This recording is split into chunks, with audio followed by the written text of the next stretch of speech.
We're here with Rory Diamond, the CEO of Canines for Warriors, city councilman, right. A guy with the name of a Heisman-winning quarterback kind of sounding. I mean, that's all you need, right? That's the nicest way it's ever been put. That's I'll take it. I mean, you told me to introduce you in a good way, right? Yeah, there we go. And Gregg Cohen. Yeah. NGC. You're even wearing gray. I'm feeling it. You know, I'm in a gray mood. Yeah. You're in a red mood. Yeah, always. Nice. Always redlining. All right, man. So, Rory, tell us about yourself, man. Introduce yourself and, Sure. and what you do and what you're passionate about, man. I'm the CEO of Canines for Warriors. We're the nation's largest provider of service dogs for disabled American veterans. We go around the country. We rescue dogs at high-kill shelters. We bring them back to our campuses in Florida and Texas and train them to be service dogs and pair them with veterans who are suffering from PTSD. So that's like core part. That's probably like 80% of my life. I spent all my time down there doing that, and I love it. It's been awesome. And then the other time, I'm a city councilman for the city of Jacksonville. I represent all of our beaches here. So I have literally the best district for the best city in the best country in the entire world. No objections there. I would also say you represent the most no downside charity I've ever heard, right? Yeah, Who doesn't like dogs and veterans? Yeah. If you don't like dogs or veterans or both, there's something wrong with you. You get out of my face, right? Yeah, exactly. That's cool, man. So how did you end up in that role? So I was your career? I'm a lawyer at a big law firm here in downtown Jacksonville. And literally from day one, I said I want to do pro bono work. I want to have some cool, clients that are doing good things in the world. And on my first day, I was Googling for dog charities and for veteran charities, two things I care about. And Canines for Warriors popped up. It said Ponte Vedra Beach, Florida. I was like, I'm in.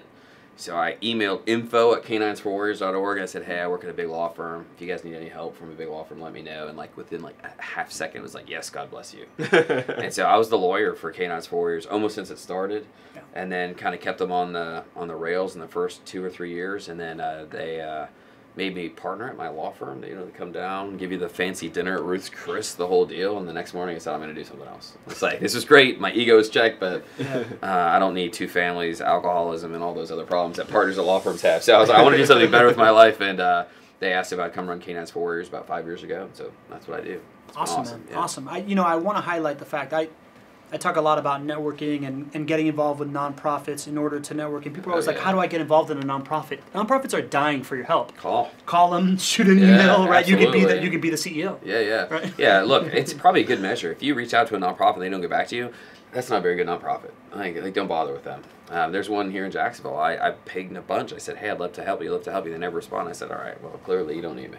I've gone through a little bit of that myself, right? Yeah. Excellent, man. So when you got involved with Canines for Warriors, tell me how you found the when you got there and you started getting involved until what it's become now. Give us a little bit of history. There was 2 paid employees at Canines for Warriors when I became their lawyer, their kind of outside counsel. And, it's a mom and pop shop, Oh, see, so the one thing you're supposed to do. You want to ask again? Sorry. Yeah, sure, man. I almost never do that problem. Well, I'm too important, right? All right. Sorry. Go ahead. Cool, yeah. So tell me, when you got involved with Canines for Warriors through now, can you tell me a little bit about what organization you came into and what it is nowadays? Yeah, so Canines for Warriors was started by Sherry Duvall. She's, a mom who's worried about her son, Brett, who did 2 tours as a DOD bomb dog handler. So the guy was in a bad spot, and so she created this thing just for him to have something to do. Of course, the Jacksonville community just rallied around it, and it grew like a wildfire. It was insane. So I started as the lawyer, about a year or 2 in. There was 3 employees, and the budget was about $80,000 a year. I started as CEO. I was the 12th employee. Our budget was about $600,000, and since then we've grown to 115 employees. We raised about $2.5 million last year. We've got 3 campuses. We've got 2 here in Florida. We're building 1 in Texas, and it's been like a rocket ship. I can't take any of this credit. I mean, it's basically just make sure this thing doesn't go off course or explode, and we're good. Amazing. Way too humble. And we've gotten to know Rory for years now. Our organization has been working together to really help the veterans. It's been awesome. This guy's a dynamic leader. So when you came on board, all right, so the fact that you have such these credentials and that you're bringing this to Canines for Warriors, that's unique to get that type of leadership in a nonprofit. So I think it's happening more often across the country. People at big law firms, big CPAs, private equity. We just hired a guy who does nothing but private equity, right? His whole life making tons of money, and now he's running a local nonprofit we created that's working on veteran suicide. So I mean, I think people are kind of getting burnt out with just the corporate world and they want to do something that matters. Yeah. That's what it's all about. Yeah. I mean, that's why you want to have an impact. And the lawyer, the financial services industry, I mean, you get burnt out after that. Yeah, absolutely. After a while, so. Well, it doesn't feed your soul very often. It's kind of a weird soul that gets fed by a big law firm. I'm familiar. So, Gregg, how did you guys get involved with K9s for Warriors? Was Rory already on board? Was he kind of the guy that brought it in, or were you guys looking for a cause? You know, what I remember, and, you know, feel free to fill in the gaps here, Rory, but I remember our team wanted to get much more active in the community. Yep. We had some success. We realized we wanted to use that platform to do some really good things. And so we asked our team, we said, okay, well, there's all these different avenues. What's the most impactful for the team? We gave the team the opportunity to choose. And the team came back and they said, we want K9s for Warriors to be the organization. So good choice, by the way. Yeah, brilliant people choice. You hired here. Yeah, very impressed with your acumen. Very smart people we have. And so it was really team driven. And I know Rory is really good friends with Alex, my business partner as well. And so I think somewhere between all that dynamic, it was just sort of a natural evolution. And you know, it's been years now that we've really partnered together. We've had 3 charity golf tournaments together. We've built 2 new construction homes and donated to our wounded warriors through K9s for Warriors. And I can't tell you, it's been so gratifying to see and to get to be a part of their lives and to see the evolution. So yeah, it's been one of the most incredible things we've been able to do from a JWB perspective, to be a part of your team. Yeah, it's been pretty awesome. Like Alex literally called me and said, "Hey, we want to do something that's good, not just like write you a check, but we want to be part of what you're doing." I was like, "That's my kind of partner." Yeah. And so the first one was just, you know, it was this beautiful like golf tournament. Everyone's out there having a good time and raise some money. The second time it was like, we want to do even more. So y'all actually built a house. And the team here, I mean, even like the accountants and people are like painting and doing all this stuff. So when we gave Rick the Warrior and his son the key, it was just, everybody was like, there's not going to be a moment like this again in life where you get to have such a huge impact on someone who's done so much, who's been through all these suicide attempts, and whose life is really kind of unwound. And K9s for Warriors just help him kind of piece a lot of it together. But he's living with his parents. And, you know, he's a 50-year-old guy with a son living with his parents, not really hitting the life that he was looking for. And to see him get his own house is just amazing. So, and I got to meet Rick at that point. Yeah. And I remember meeting Rick for the first time, and I was so excited to meet him, to be a part of this wonderful donation. But I remember that it was tough for Rick to give me a hug. Yeah. Right? And I totally wanted to respect that, and that was awesome. And he got to know us and became more comfortable. And then I got to see Rick again at this golf tournament that we did just the last few months ago. Fast. And Rick saw me from across the way. He ran up to me and gave me a big hug. And I'm just like, man, that's what this is all about. He went on to tell me that he was somebody who really struggled in multiple suicide attempts in years past, and really didn't know what his outlet was going to be on a daily basis to avoid some of the negative energy that he had. And so this time when I met him a few months ago again, he told me he got a scholarship. Yep. He went out to California to be a gemologist. He pulled out the ring that he had crafted himself. Right. And he was telling me about how this helps him on a daily basis spend a few hours and keep himself so focused on this thought and to block out some of the negative thoughts. And I was like, man, everything else we do, buying, selling, renting houses, pales in comparison, right? Yeah. This is what it's all about. And now he's got a career. It's awesome. And his dog, Berkeley, and his son have a backyard they run around in. I mean, it's everything you'd hope for that you could do for somebody. Especially after all he's done for us. I mean, literally, the air we breathe, the freedom we have. Thank guys like him. Absolutely. I mean, should we just call it an interview? We're good. Yeah, we're good. That's done. Yeah, life is good.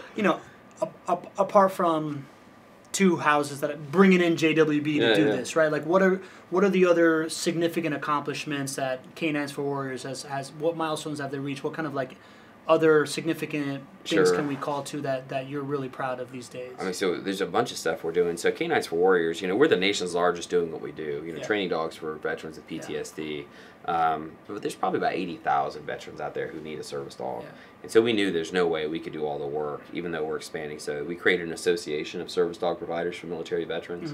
And basically that's me and our team coaching all those organizations so that they can get over the financial problems, to not make all the mistakes that we've made when we created Canines for Warriors and have been building over years. So they actually did 100 more service dogs this year than they did last year. Wow. And so we're seeing impact over families that we'll never even get to know. Yeah. We've done groundbreaking research showing that a service dog can help a veteran with PTSD. That research is now being taken, and Purdue University partnered with us and did this peer-reviewed hard science, like real science on dogs and veterans. And now it's being used, for sexual assault survivors. Yep. It's being used for veterans in other countries. It's being used for kids in war-torn regions. Like they're taking our research way beyond Florida and using it to make sure people who are encountering some of the worst things people can encounter are getting the therapy that a dog can provide.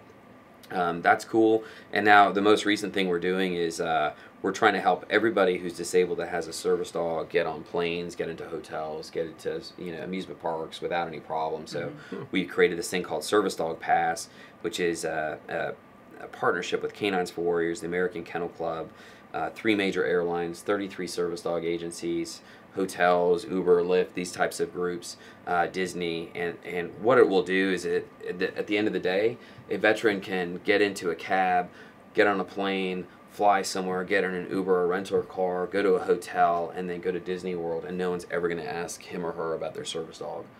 So it's a seamless life. It's like TSA pre-check for service dogs. Just make life easier. So we're trying to lower the barriers and make life easier when you're just traveling with a service dog. And that goes beyond veterans with PTSD. That's everybody. Sure. So like an accreditation for service animals, because now you're hearing these stories of people abusing that fact. You have it. So the idea is to make life better for people with real service dogs and make it uncomfortable and impossible to lie about your pet being a fake service dog. So that's the idea.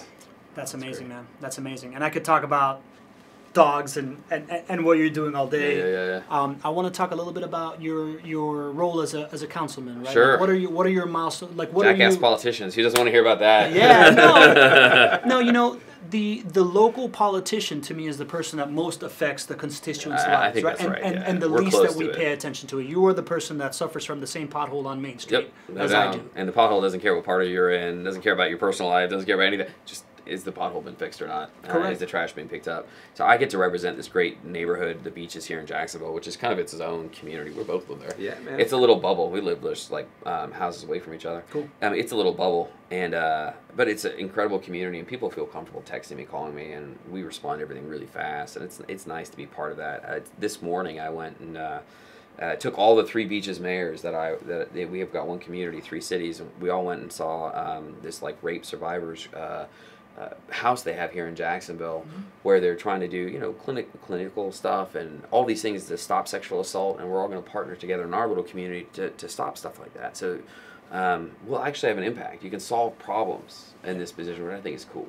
Yeah, that is really cool, man. So how do you balance the 2 things? Like, how do you balance? There's no balance. There is no balance. There's 2 speeds: as fast as humanly possible and sleep. That's all I got. So mission-driven purpose. Yeah, just go. You're in your flow doing what you're doing. Whenever you're going to get a moment in life to run something like Canines for Warriors, be a city councilman where you've got like all these opportunities to solve stuff, live at the beach. I mean, like, look, these things don't happen that often. Just go. Take the chance. Too bad. Yeah, don't feel bad. How does a guy that worked at the White House, had big commercial litigation experience, like how do you end up in Jacksonville, right? Like you're from the West Coast, right? Yeah, I grew up in Nevada and California. Yeah, so how do you end up in Jacksonville? So first of all, let me be clear. I love Jacksonville. I'm one of these like painful Jacksonville fans, not just our terrible football team, but for our entire community. There's nowhere like this place in the entire country, where you've got a coastal city, a beach town, in Florida with our weather. There's parking. I mean, I've spent all this time in LA and San Francisco and San Diego. There's no parking. Right. You can buy a house. Right. Your employees can buy a house. Yeah. So anyways, I love Jacksonville. Well, what happened was I was a federal prosecutor in Virginia. My dad passed away, and so I had to find a place for my mom, who wanted to leave Nevada, my sister and her husband and their kids, for us all to be in one community together. We did a national search. We looked everywhere. We had like charts and graphs and equations and all the rest of this stuff. And, long story short, the answer kept coming out, Scottsdale, Arizona. And I was like, I'm not moving to Scottsdale. So I put my thumb on the scale for Florida, and I got a job opportunity in downtown Jacksonville, and I'd always been like, I'm never moving there. Like, all I knew about Jacksonville was what you read on the news. Yeah. But then I came down here. I drove up A1A from St. Augustine all the way up to the beaches. Yeah. And as soon as I saw this, I was like, I'm sold. I got on the phone, called my mom and sister. I said, I found something, a small community that's outside of a big city. Great weather, wonderful people. I love this place. It's been a great fit. So I moved, my sister moved, my mom moved. We all did the beaches. It's great. I mean, I couldn't agree more, man. Yeah. Right? Like I've said it a couple times. Similar to your story, huh? Similar to my story, right? Like I lived in Southern California, right? Moved back to Miami. I grew up in Miami, and I came up here because it's just the best of both worlds of that stuff, right? Like the climate, the coastal community, everything you just said, right? Yep. I don't even need to repeat it. And people don't appreciate this, but I think this is the most. I mean, like all that stuff is worth it. Yeah.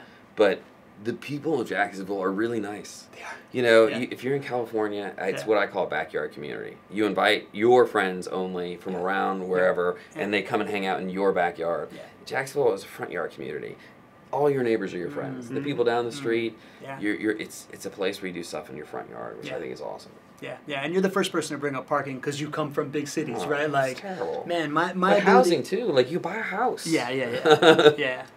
I totally agree. I wanna lean into, I think, what's at the core of you, right? All right, I'm here. I'm with you. All right. As a councilman, as a nonprofit leader, right? That to me says you're a beast of a networker and relationship builder, and you're great at asking. And I would just love to talk about how you have built up that skill set, right? Like how you go around, how you go about building relationships with people, getting to know people in town. So first of all, this is the easiest place in the world to network. Like, I had been here 6 months, and I'd already met every former mayor, most of the big CEOs in town. There was not a single person that I couldn't send an email to and ask for 15 minutes, and they would say no. Some of them I had to chase down for like 6 or 7 months, but I was consistent about it. And so I had a spreadsheet of 100 people that I thought were the most important people in Jacksonville, and I got to all 100 within 18 months. Wow. And it was not that hard. Like, I just had to ask. Or once I met somebody and had a connection, they were willing to make the intro. As far as the ask goes and networking and here or anywhere, it's always the same thing. If you're making an ask, you've already made a mistake. Like, I don't have to make asks. It's simply tell people what's going on, give them an opportunity to participate. So at Canines for Warriors, sometimes we have specific asks where we need to fill these things, but I never twist the arm, you know. It's like, listen, if you're not interested, that's fine. I understand. But if I haven't given you all the information you need to decide on your own, then I've made a huge mistake. And I think the way you do that is with authenticity. To me, it's the most underrated quality of networking or anything else. Just be yourself. I couldn't agree more. I'm a jackass. I am myself. I make, you know, people are like, oh yeah, okay, I get that. He's not faking this. This is who he is, you know. And so then, you know, tell them what you need, what's going on, and they'll find their own spot in your world. Yeah. Authenticity is key, man. I couldn't agree more. Like, it blows people away. It's very counterintuitive, right? Like, people think that they want to be behind this like polished, like lens, but the more authentic you are, the more you let it hang out. How'd you learn that, man? Like, did they come naturally? I think I've broken. I don't think I've ever had the other option. Oh, really? Okay. Yeah. I don't. But I think.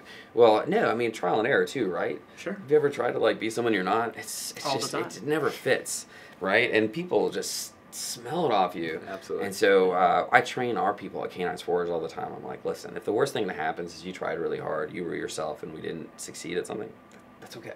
Like, that's fine. Yeah. Just be you. Do your best. Bring everything you have to the table, and then it'll be all right. And so far, that's worked. Yeah. It's not that hard to ask for money for dogs and veterans. You know, if I were like trying to solve some disease or, you know, something that's less popular, then maybe I have to like get better at the ask. The guilt that you can put on people if they say no is really never guilted anyone. I will bring puppies, but I won't guilt them. Yeah, exactly.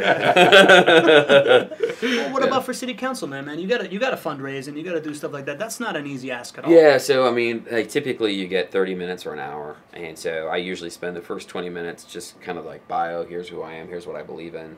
Then right after that, be like, listen, I need to know what you care about.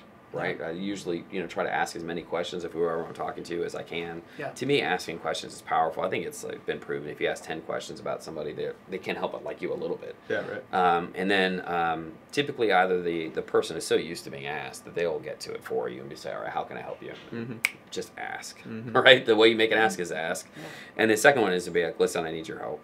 Here's how there's lots of ways you can help. The first is financially. Second is to talk to your friends. Third is to tell me more about how I can do this well. But I actually enjoy asking. So maybe I'm sick like that, but I love walking out, and I love being with my friends at this.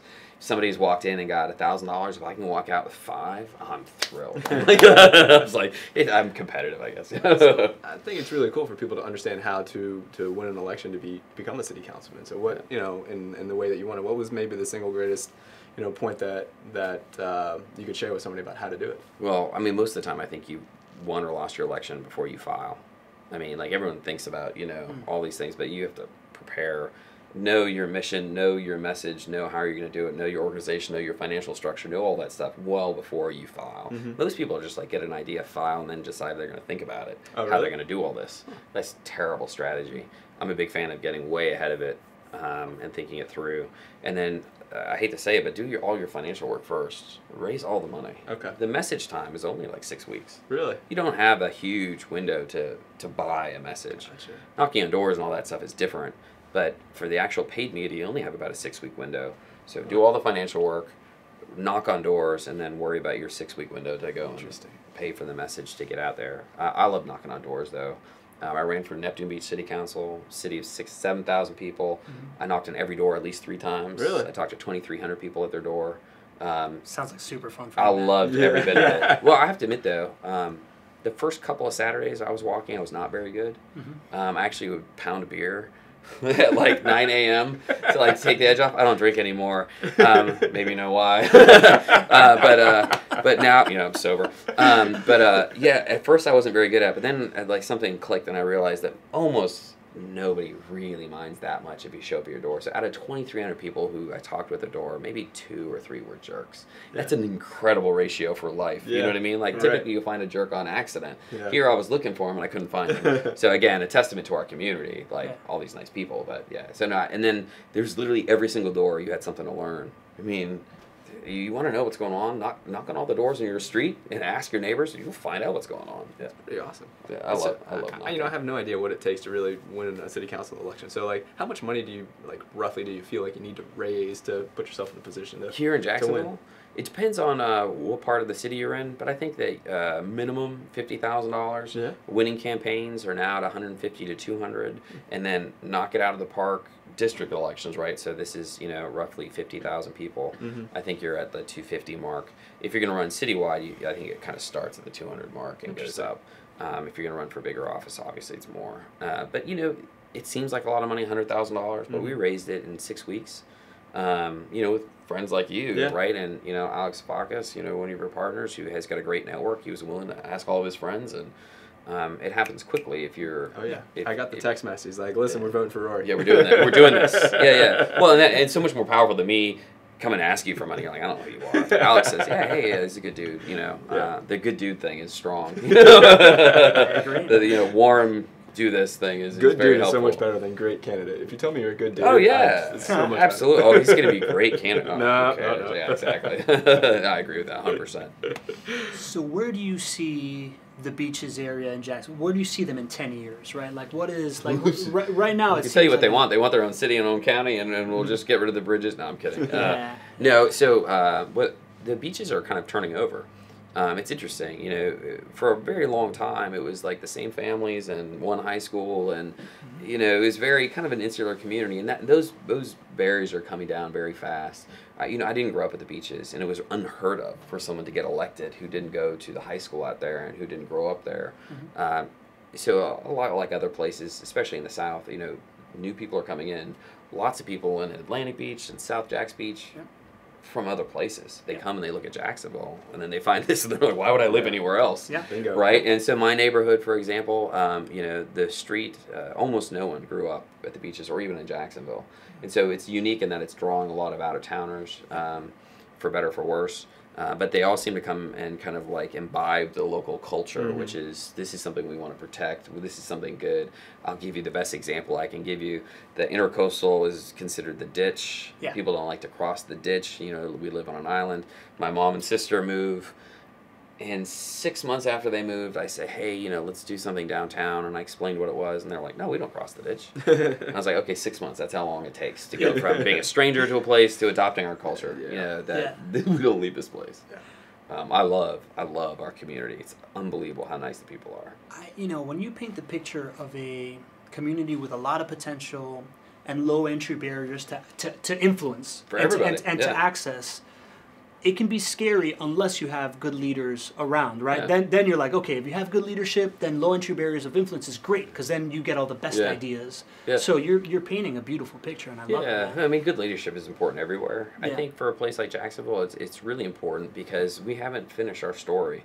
You know, you could move to Boston, you could be a billionaire, you could invest all sorts of money there, you could be the mayor for 4 terms, and at the end of it all, it's still going to be Boston. Right. It's not going to be different. True. Jacksonville, this generation, us, right now, we're writing, I think, the most important chapters in our city's history, where we evolve from where we've been, essentially, for 150 years to what's this really amazing modern southern city of the future. It's pretty cool to be a part of this. Like, I love not just being here, but being here now is awesome. And talk about, like, the group of young leaders that we have. It's amazing. Too, right? It's incredible. Like, I did a barbecue before I ran for office. I don't know if you came to that, but... we had about 80 younger leaders at my house, and just eating barbecue, and the chatter was incredible. Like, I feel like if this was in LA, everyone would be talking about who was cheating with who and who was had drug problems. Everybody at that thing was talking about how we make Jacksonville better, and different issues and different ideas and business ideas, and it was the kinetic energy of kind of like the younger professional class here is unmatched, because people see the potential. You know, I like this analogy. I'm stealing it from somebody else, but if you think about landing a plane in New York at JFK or LaGuardia, like, your margin for error is this. And if you screw up, terrible things happen, and you'll never touch a plane again. But here, go try and land a plane at our airport. There's tons of room, lots of space. That's good. You know, there's probably like 50 mistakes you can make, and it'll be okay. You can come to Jacksonville and take a shot at something, and there's room to make errors you can correct, and, you know, the world won't come to an end if you make a mistake. Yeah, man, you're speaking right to me. I describe it as, you know, when I moved here from Miami, I tell my friends in Miami, I'm like, dude, you can play at the $500 blackjack table with $1,000 and you make one bad move and you're done. Or you can play at the $5 table and have a blast for 4 hours with all your friends. You know? And by the way, build a huge stack of chips if you do it right. Correct. Absolutely. I totally agree, man. So, amazing conversation. Chips, Canines for Warriors. And you get on a big heater, you know. Exactly, right. This is an amazing conversation for me. Greg, do you have anything to kind of wrap this up with? Or? You know, it's been fun to have you on board. I don't know if you know just what you've brought to our team, because you have sort of galvanized our mission, you know, our purpose. We have long talked about doing something with the platform that we have, but when we built and partnered with you, we built these 2 new construction homes, and we got to meet these folks. Like, I don't know if you know what a service you allowed our team to be a part of. That's cool. But it's all we talk about now. It's all we talk about in the office. That's like, super it's cool. the lives that we're touching. So, and I'll say this last house, went to a guy who was a Marine, all sorts of challenges. I mean, but his house burned down. And he was living, again, with his mother with no other options. And you guys handed him a house on the south side. I mean, it turned his life around like this. He did a video and was talking about it. And at one point in the video, he's like, he walked in, he's like, I get a house with granite. He's like, me? I get a house? And it was just like this raw, like, authentic emotion of just like happiness. It was pretty cool. And it's because of our partnership. And I love really it. No, you're the man. No, I appreciate it. This is like organizations with shared values can do amazing things. It's awesome, man. Awesome, man. Well, cool. I appreciate having me. This is great. Rock and roll. Thanks, Cut all my stupidness out.